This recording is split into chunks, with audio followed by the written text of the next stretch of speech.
লক্ষ্মীপুরে 4টি ইটভাটা মালিককে 10.5 লাখ টাকা জরিমানা করা হয়েছে। রবিবার 27 এপ্রিল উপজেলার চর রমিজ ইউনিয়নের চর আফজল গ্রামে অভিযান পরিচালনা করা হয়।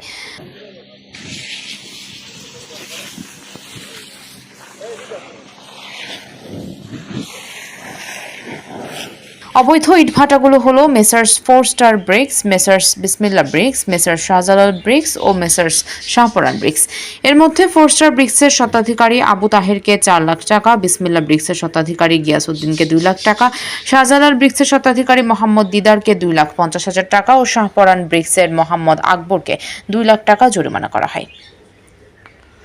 অভিযানে লক্ষ্মীপুর পরিবেশ অধিদপ্তর, সেনাবাহিনী, পুলিশ ও ফায়ার সার্ভিসের রামগতি উপজেলা টিম সহযোগিতা করে।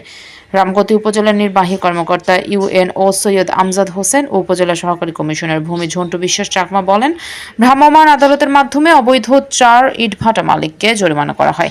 তাদের কাছ থেকে জরিমানার টাকা আদায় করা হয়েছে। অভিযানের সময় ইটভাটাগুলোর চিমনি, ভাটা ও বিপুল সংখ্যক কাঁচা ইট বিনষ্ট করা হয়। ইটভাটাগুলো বন্ধ করা হয়েছে। এছাড়া অবৈধ ও ঝুঁকিপূর্ণভাবে বালু বিক্রয় সহ পরিবহনের অপরাধে 7 জনকে 77,000 টাকা জরিমানা করা হয়। জনস্বার্থে অভিযান অব্যাহত থাকবে।